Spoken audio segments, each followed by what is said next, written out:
Pero para nosotros crear un entorno donde cada uno de los miembros del equipo sea autodirigido, que es nuestro ideal, debemos crear, desarrollar algunas técnicas o estrategias para crear equipos realmente efectivos. Y eso como Teresa inició el día de hoy, el contar historias es una de las grandes habilidades que un líder tiene. Al contar historia, nosotros a través de ella podemos influir, podemos enseñar y podemos inspirar. E incluso podemos, a través de esa historia, la moraleja que nos deja, abrir la mente de otras personas y motivarlos a la acción. Entonces, un método práctico de contar historias es este que ustedes tienen en la pantalla, que es simplemente llevarnos de este modelo, narrar el incidente, luego del incidente, qué moraleja, qué nos dejó esa experiencia, y luego decir la relevancia o la importancia que tiene esto, porque es importante para mí esta historia. Y de esa forma, aunque yo estoy contando mi historia, comparto con otras personas y de esa forma, pues, le inspiro o le enseño o puedo llegar a influir a la acción a la otra persona. Entonces, tengan esta parte muy en cuenta, muy en cuenta. Como líderes, todo líder debe saber contar historias. Y ustedes se han dado cuenta que la mayoría de los líderes que han trascendido en la humanidad lo han hecho, su liderazgo lo han practicado a través de historias, a través de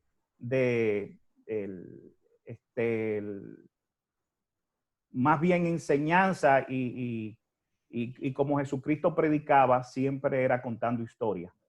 Entonces, el objetivo de hoy, de aprendizaje, es identificar afirmaciones de visión personal, afirmaciones de propósito de equipo y valores personales. Visión, propósito y valores.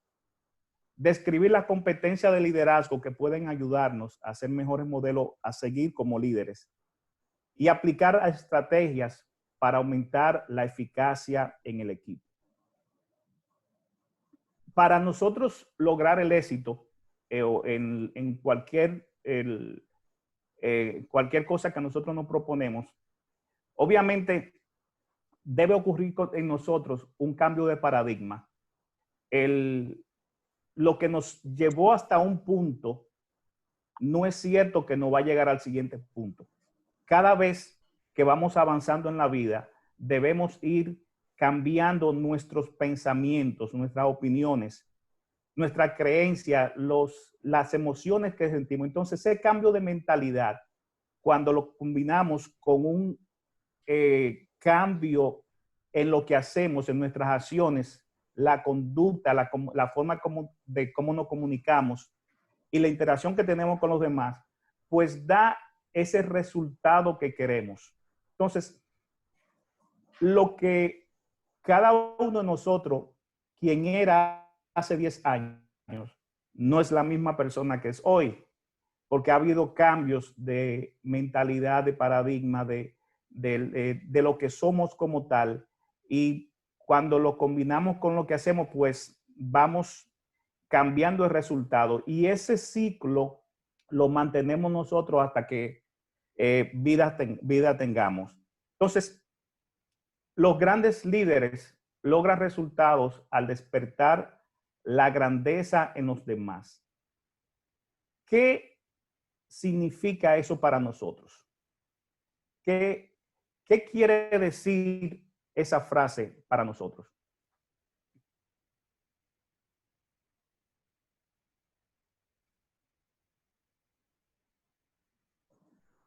¿Tú quieres que la gente opine, Dorian, para abrirle los micrófonos? Sí, podemos, por lo menos uno, para ver Ahí están abiertos los micrófonos. Lo que dice en la pantalla es que los grandes líderes logran resultados al despertar la grandeza en los demás. Claro que sí, así es. Cuando tú compartes tu historia, es con la finalidad de despertar eso mismo. Y no es igual que lo lean en un libro, de un testimonio de una persona, que tú le cuentes tu vivencia a esa persona y que asimismo te comprometas con ella a alcanzar su meta. Correcto. Lógicamente, le vas a enseñar que puede ser igual como tú le has dicho o mucho mejor. Te puedes superar y tienes que sembrar esa semilla de que te puedes superar a ti mismo. Sí, gracias, Francis. Y sobre todo que liderazgo, cuando hablamos de liderazgo, hablamos de influencia, hablamos de lograr a través de otras personas. Entonces, ¿cómo yo logro equipo efectivo siendo líder sin despertar esas habilidades que las personas quizás ni siquiera ellos mismos saben que la tienen, esos dones o virtudes? Nosotros como líder debemos despertar en los demás y desarrollar esas habilidades que cada uno y esas actitudes que cada uno tiene. Entonces, de eso se trata el liderazgo. Entonces, cuando hablamos de un equipo no es más que un grupo de personas que en conjunto se complementan con habilidades individuales para lograr un objetivo mucho mayor que si lo hiciera yo solo. Entonces, ¿existe alguna diferencia en lo que es un equipo y un grupo de personas? Es una pregunta que dejo en el aire, porque muchas veces un grupo de personas no necesariamente forma un equipo como tal. Entonces, cuando hablamos de propósito, fíjense, un equipo eficaz exhibe todas las características de lo que es un equipo de alto rendimiento como tal. Entonces, ya lo habíamos hablado anteriormente, de que la suma de las habilidades de cada quien, pues genera o tiene logros mucho mayores que si fuera cada quien haciéndolo por su lado. Entonces, cuando hablamos de propósito, como tal, lo que nos mueve, el propósito es más bien lo que le da sentido, lo que le da vida a lo que es la misión, la visión y los valores. El propósito lo conjuga todo y el propósito es lo que nos mueve a seguir hacia adelante. Entonces, cuando hablamos de una declaración de propósito, es una descripción de por qué existimos, nos inspira, nos dirige nuestras acciones y guía nuestras decisiones. Y cuando el propósito como tal es fundamental para y fundamenta como tal lo que es, como dije, la visión y los valores. Entonces, cada líder debe expresar o aprender a expresar lo que es el propósito de una manera que sea apropiada para el equipo. Y todo el equipo debe entender y debe asimilar lo que es el propósito del grupo. Nelson siempre lo predica y lo predica mucho con el ejemplo. Cada vez que alguien propone algo que es diferente a lo que es el propósito como tal, Nelson dice, no, espérate, que ese no es nuestro propósito en el grupo. Entonces, cuando tenemos bien claro cuál es el propósito, esa parte nos guía y nos orienta mucho más efectivamente que si el equipo no supiera cuál es el propósito del grupo como tal. Entonces, en una empresa, el propósito es permanente. Solamente en casos extraordinarios, ya sea por el cambio de los tiempos, se puede cambiar el propósito o para adaptarse a los nuevos tiempos. A lo mejor ahora mismo el propósito de Cultura Fit ha cambiado un poco por el tema del coronavirus y se ha diversificado en este tipo de actividades y de entrenamiento dentro de la casa. Entonces, una declaración de propósito debe ser breve, con una frase, que sea fácil de recordar, que sea única, que sea única para ese grupo como tal, y debe tener un impacto emocional, debe llegar aquí y refleja los valores de la organización y del equipo. Entonces, vamos a poner un ejemplo. Una declaración de propósito de Google, lo estaba buscando esta mañana, dice Google, organizar la información del mundo y hacerla accesible a todos. Ese es su propósito. Organizar la información del mundo y hacerla accesible para todos. En el caso de Disney, simple, estamos en el negocio de contar historias. Y ese propósito mueve a Google y mueve a Disney en todo lo que hacen.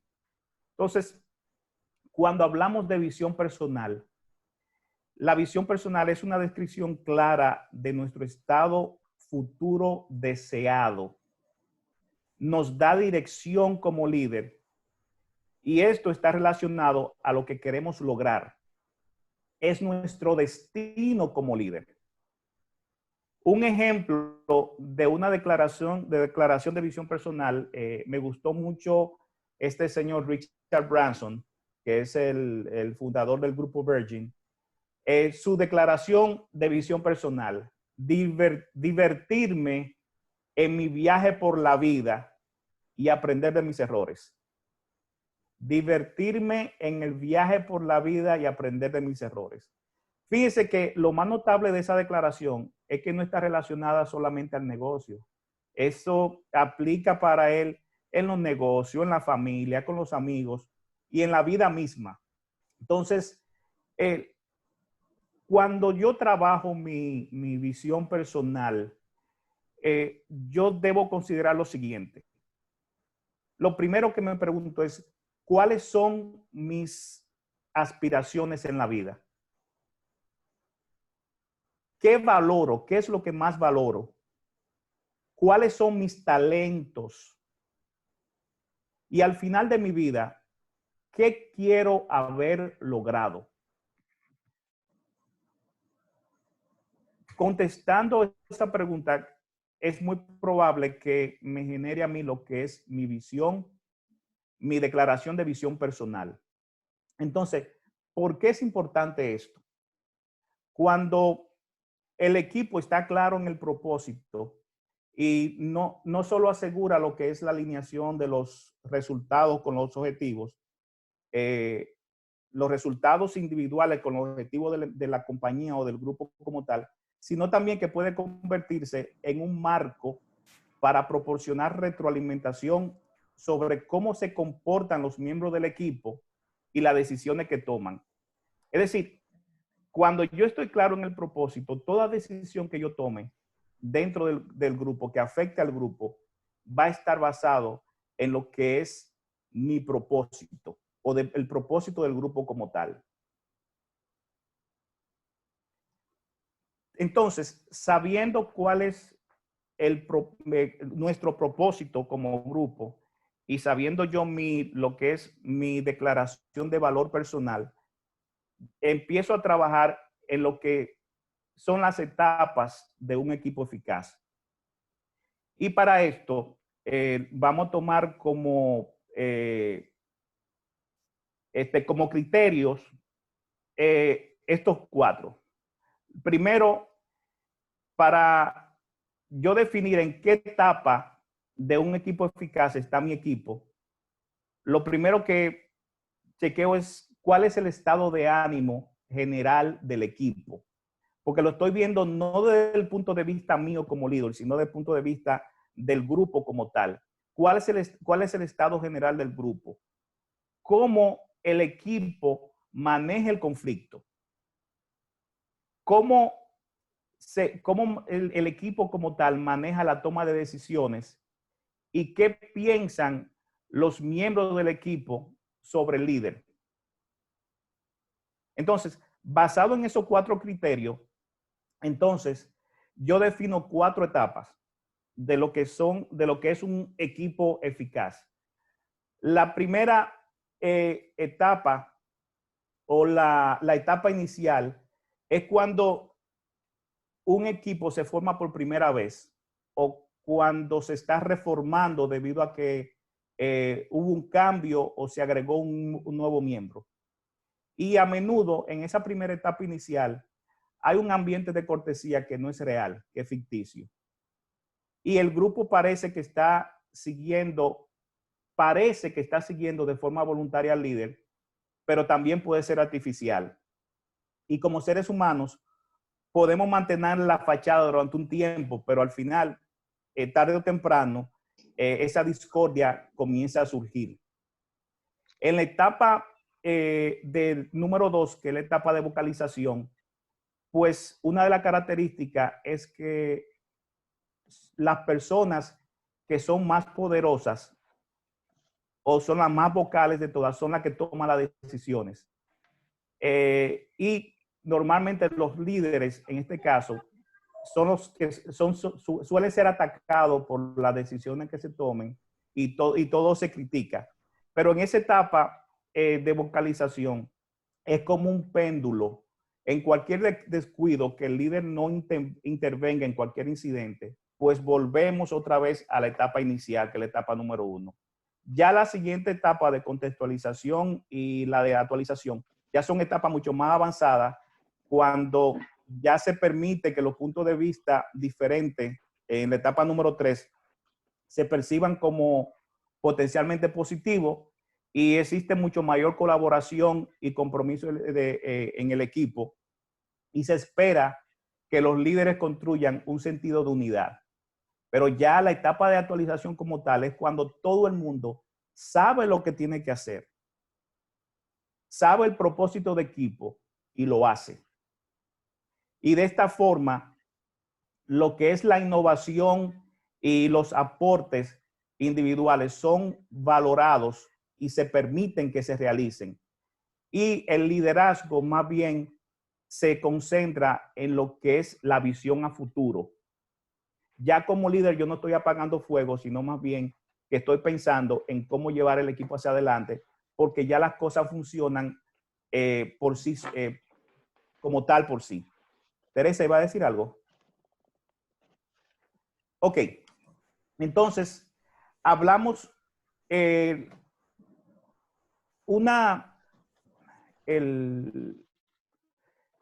como tal, una exploración de valores en nosotros como equipo, como tal. Déjenme ver cómo hago esta parte. Lo primero, yo como líder, debo reconocer o debo investigar cuáles son los valores que me mueven a mí. Normalmente no pueden ser más de 4. ¿Qué es lo que me mueve a mí como valor? Y a partir de ahí, yo reconocer el valor que tiene cada miembro del equipo. Entonces, ¿cómo yo logro, a partir de descubrir mis valores propios, cómo yo logro compartir mis valores con los equipos? Y es una responsabilidad mía como líder, de que cuando estamos trabajando, yo compartir mis valores con los tuyos y tú con los míos, porque esa parte de compartir valores determina lo que es el respeto y lo que es el seguir adelante. Es como yo preguntaría a cada uno al grupo, ¿cómo se sentiría cuando su jefe, en caso de que su jefe le pidiera algo que sea inconsistente con los valores personales? ¿Qué sentimiento causaría en mí? ¿Le ha pasado alguna vez?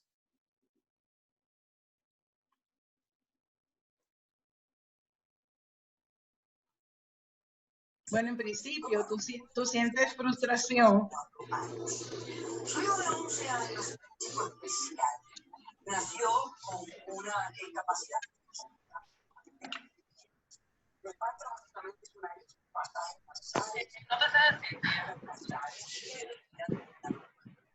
Tenemos bien.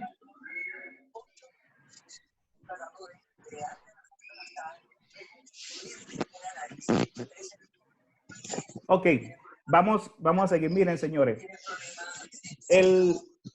al hablar con las personas con las que compartimos, ya sea en nuestro trabajo, ya sea aquí en este grupo de Cultura Fit, debemos observar qué valores tiene cada uno. Y esto va a determinar incluso hasta la forma como nos comunicamos uno con otro. Y el conocer yo cuáles son tus valores, incluso hasta puede cambiar la percepción que yo tenga de alguien. Porque muchas veces yo no sé por qué tú actúas de esa forma, simplemente porque no conozco de ti y qué te importa, qué te impulsa en la vida. Entonces, en la parte de nosotros compartir valores y conocer valores es primordial para tener y desarrollar equipos realmente efectivos. Entonces, una forma de yo conocer los valores que cada quien tiene es una herramienta que es bastante útil. Yo lo utilizo bastante y la recomiendo, que es la introvista.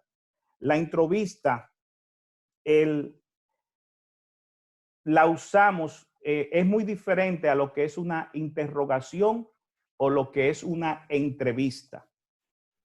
En la introvista, nuestro propósito es alcanzar terreno común, necesidades y oportunidades comunes y valores que tenemos uno con otro en común. Entonces, ¿cómo funciona este proceso de la introvista? Lo primero es cuando yo quiero conocer a otra persona, cómo siente, cuáles son sus valores. Yo no le voy a preguntar directamente, Francis, ¿cómo tú te visualizas en 5 años, por ejemplo? Francis va a decir, pero ¿y esto? ¿Por qué me lo preguntas de esta forma así? Entonces, no empezamos de esa forma, sino que empezamos a hacer preguntas más bien de hecho. ¿Cómo tú te llamas? ¿Dónde vives? ¿Dónde estudiaste? Que son preguntas que son fáciles de contestar, que generan conversación, para luego pasar a preguntas que son causales. ¿Por qué tú te mudaste a la capital? ¿Por qué razón empezaste a correr? Y luego, entonces, pasar a preguntas de que son de valores. Entonces, ese formato en la entrevista, debemos tener mucho en cuenta cómo llevamos la entrevista de una etapa a otra. No podemos empezar, como dije, haciendo preguntas de valores, sino empezar más bien haciendo preguntas primero de hechos, luego hacer preguntas causales, para luego pasar a hacer preguntas de valores. Yo los motivo a cada uno de ustedes a que practiquen esta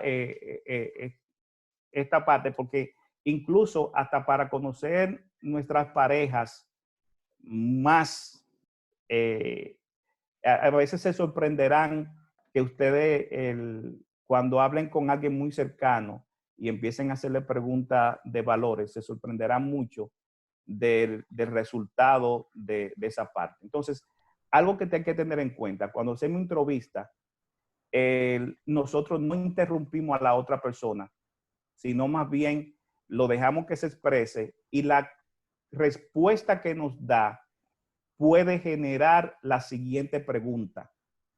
Y esa forma de esperar una respuesta para generar una pregunta nos da un indicador de que te estamos escuchando.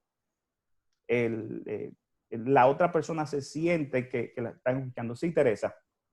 Dorian, llega una pregunta por el WhatsApp que dice, ¿alguna vez después de un proceso de entrevista has soltado la toalla? Fíjate, lo que pasa es que en el proceso de entrevista no eres tú que contesta, sino la otra persona. Entonces tú eres más bien un entrevistador. No se trata de ti, se trata de la otra persona.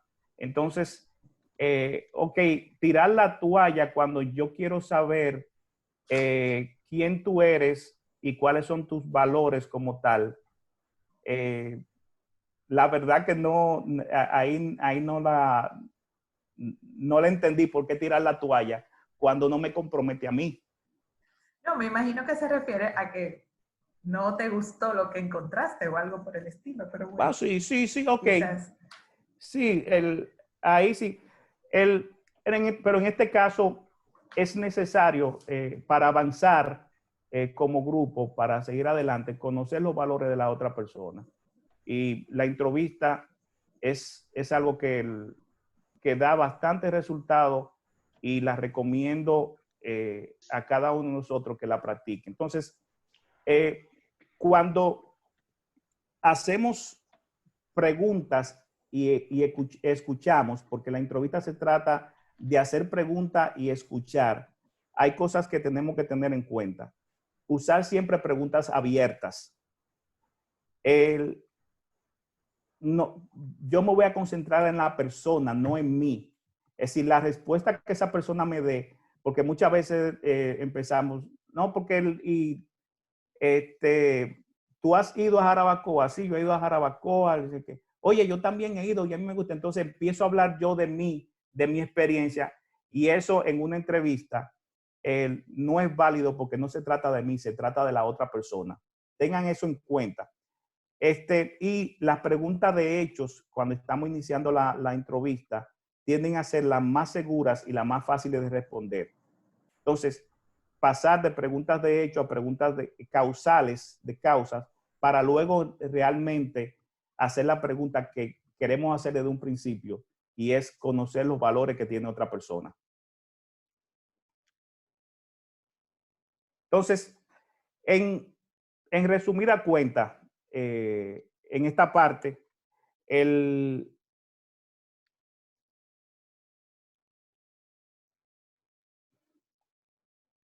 cuando hablamos de crear equipos realmente efectivos, todo empieza con el propósito y la visión y los valores del grupo. Entonces, cuando nosotros como grupo compartimos esos valores y vivimos el mismo propósito, pues podemos avanzar a crear un equipo que realmente sea autodirigido, que coopere, que reine la cooperación y que permita que el líder se enfoque no tanto en apagar fuego, sino más bien pensar en un futuro y cómo llevar el grupo hacia adelante.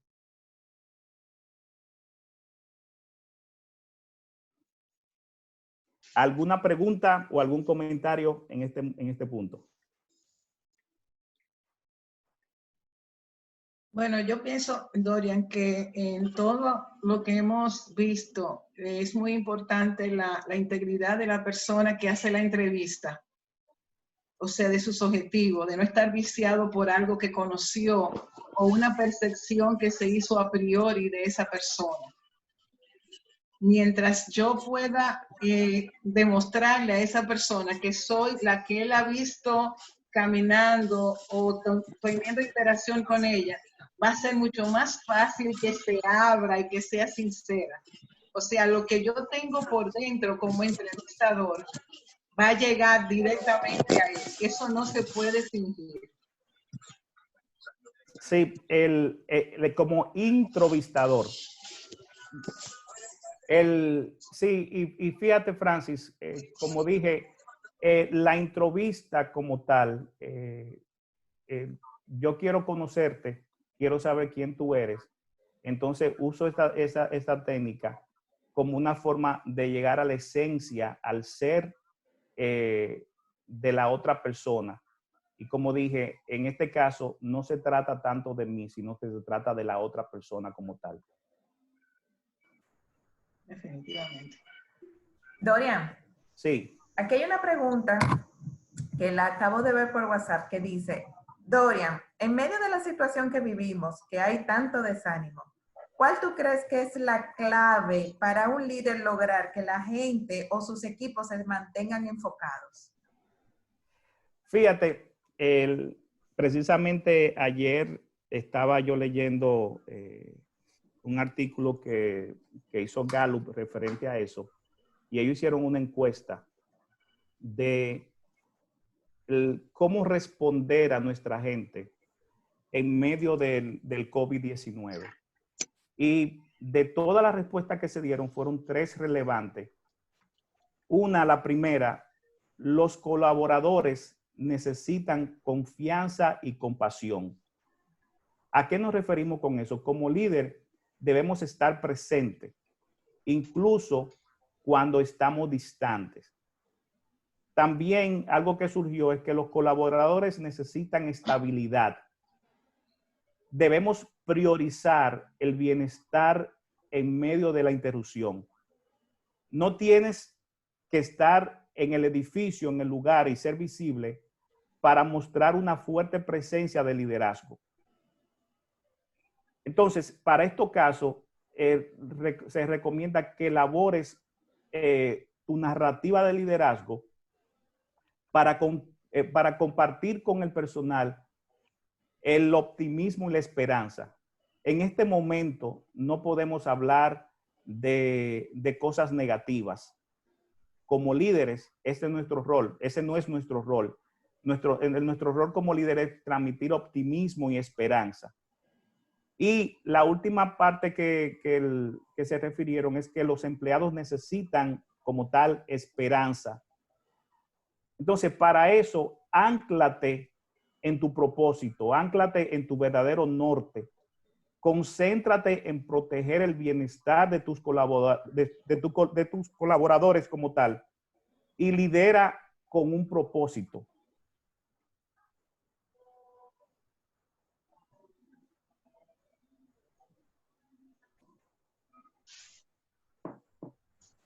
De acuerdo. Gracias, Dorian. Si quedó satisfecha la respuesta, me escriben por el WhatsApp. Continuamos.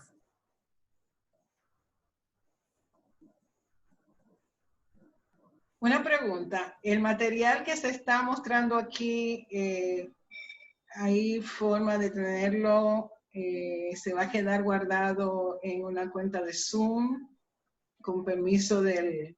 Sí, la vamos a subir a nuestra cuenta de YouTube. El de la semana pasada también está colgado en YouTube.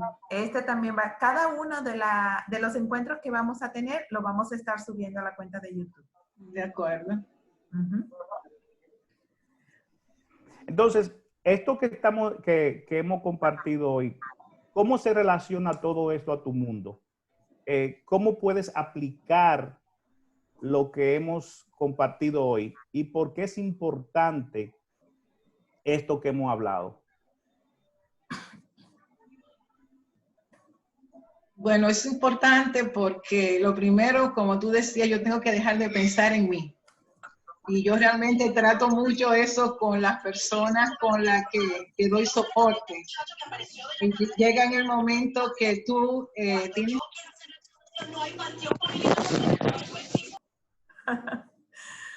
Perdón. No, perdón, no hay manera de abrir los micrófonos para que preguntemos. El que quiera hablar, que me deje saber o que lo escriba por el chat y le abrimos el micrófono. Perdón, Francis, continúa.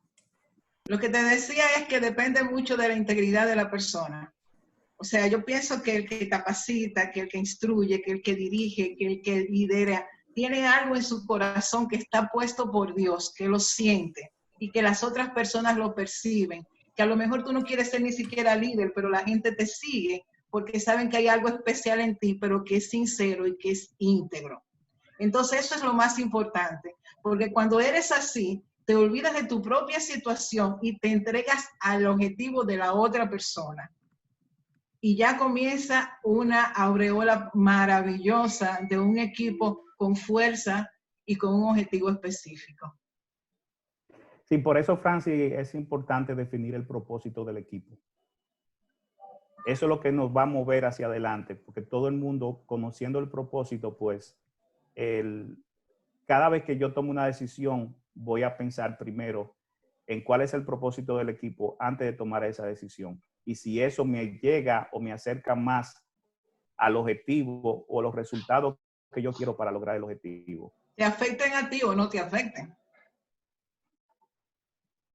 Bueno, cuando yo acepto, cuando estoy en el grupo y estoy de acuerdo con lo que es el propósito y los valores del grupo como tal, y esos valores son compatibles con los míos, me va a afectar de una forma positiva.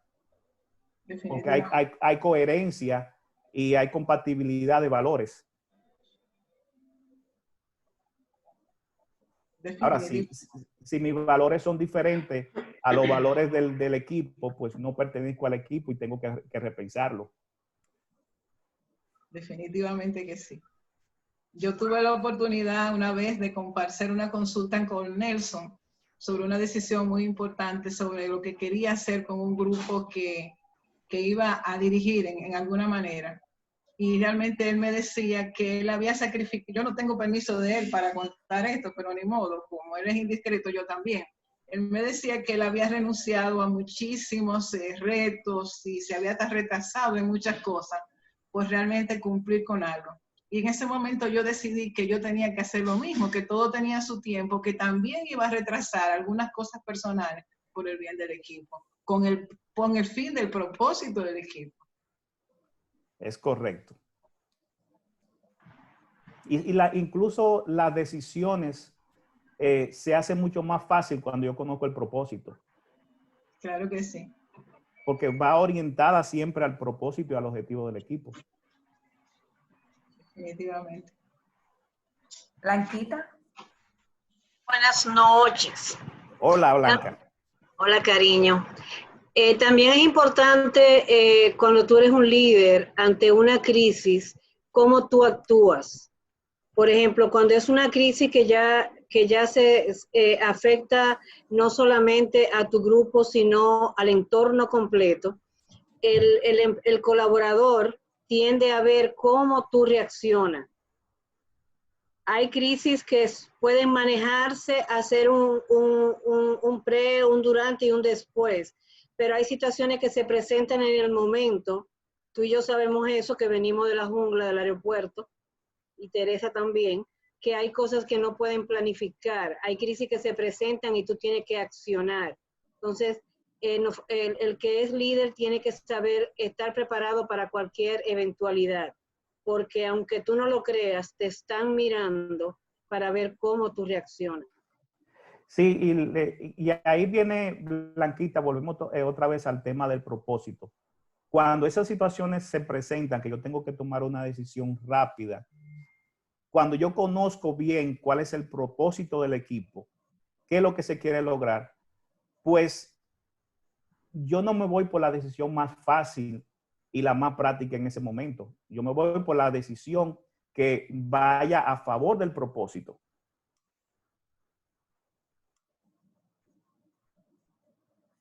Gracias.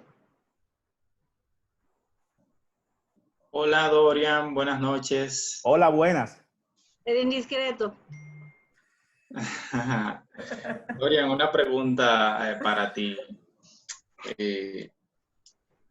Yo veo que siempre la palabra liderazgo se utiliza con mucha facilidad. Incluso para mí es una palabra altamente desconocida, porque se habla hasta de los líderes de mandos medios. Las personas muchas veces entienden que el líder es el que está en la posición. Sin embargo, hay líderes en las diferentes escalas y muchas veces los de mandos medios son más líderes que el que está dando la cara allá arriba. Mi pregunta es, ¿Cómo los líderes nutren? O sea, quizás algunos consejos para los líderes nutrir su inteligencia emocional, porque bien sabemos que los líderes son las personas más atacadas en el mundo. O sea, el líder es al que juzgan, es al que crucifican. Si algo queda mal, si se hundió el Titanic, es culpa de un líder. O sea, siempre el líder es el culpable y es el que finalmente arropa todas las emociones. Las emociones desde abajo van subiendo hasta que finalmente llegan al líder. Al líder llega todo, sobre todo las quejas.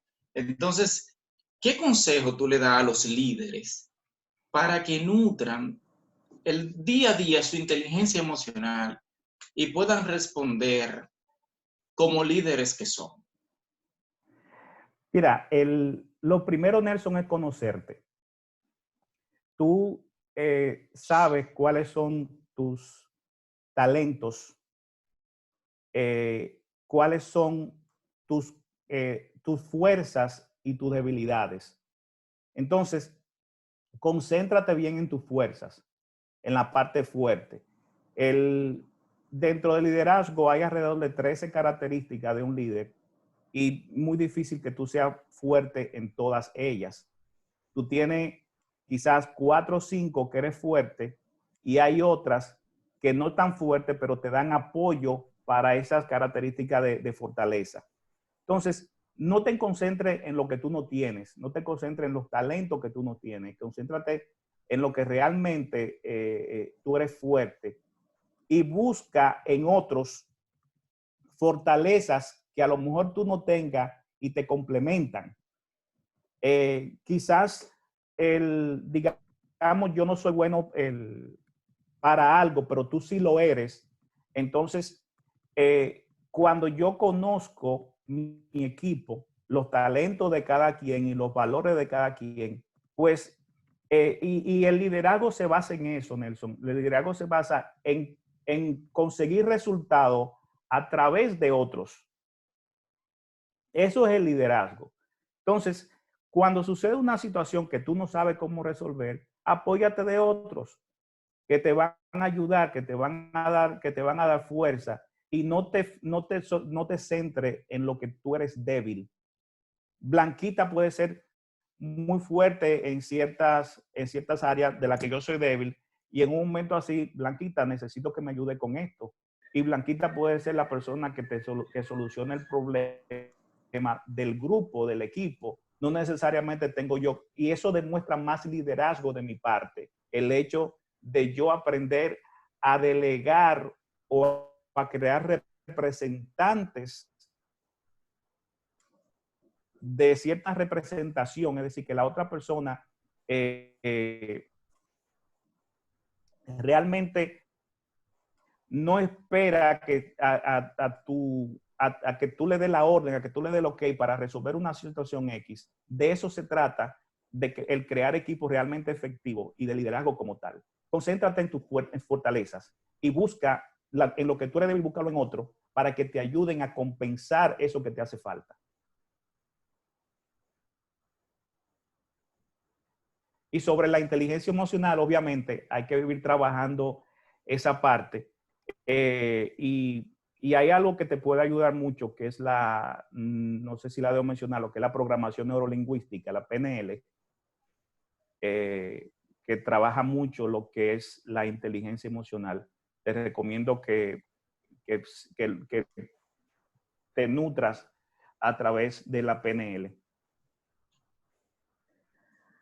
Dorian, comenta a Gabriela Costa que le recuerdas a Henry Ford, porque Ford se rodeaba de personas que eran fuertes en cosas en las que él era débil. Y eso lo hacían a él mucho más fuerte. Exacto. Nelson. Nelson, y es lo que yo veo en el grupo Cultura Fit. Tú has logrado en tan poco tiempo hacer una coerción de fuerzas que te permiten a ti concentrarte hacia dónde va Cultura Fit en el futuro. Porque las cosas, el día a día, la parte operativa, cada quien la está manejando. Aunque en un momento dado van y te consultan, te piden permiso para ciertas cosas.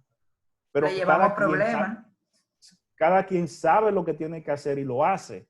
Y es la idea y es lo que tenemos que promover dentro del grupo. Así es. Muchas gracias, Dorian. Excelente respuesta. Nelson. Bueno, pues, Dorian, agradecerte como siempre. Nosotros con tus presentaciones, tanto esta como la que impartiste el año pasado en el taller de líderes que hicimos,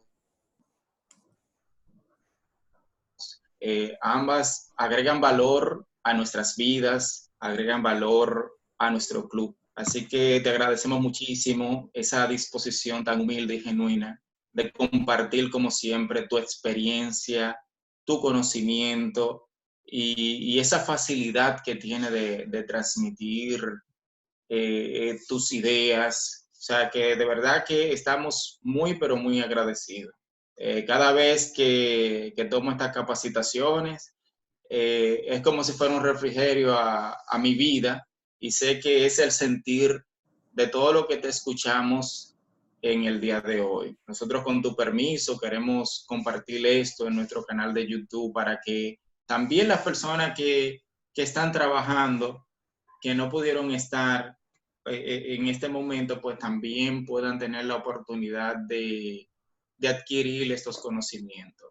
Te agradecemos muchísimo de todo corazón. Deseamos que Papá Dios te continúe bendiciendo mucho y te dé muchos años más de vida para que te siga enriqueciendo de conocimiento y lo continúe compartiendo con nosotros. Así que muchísimas gracias, Dori. Gracias a ustedes por la oportunidad. Señores, gracias también a todos los que nos acompañaron. Nos vemos el próximo miércoles con un tema súper interesante y súper bueno y súper actual, que es cómo comprar por internet durante este tiempo de cuarentena. La señorita Blanquita Mera, nuestra querida y adorada, nos va a comentar un poquito de todo eso que ella sabe, que nada más tiene 20 años de experiencia en temas de aerolíneas, courier, compras internacionales, envíos. Así que Blanquita nos va a estar enseñando las mejores prácticas. Señores, nos vemos en la próxima. Pasen muy buenas noches todos. Dorian, gracias de nuevo. Dorian, bye bye, gracias a todos. Bye.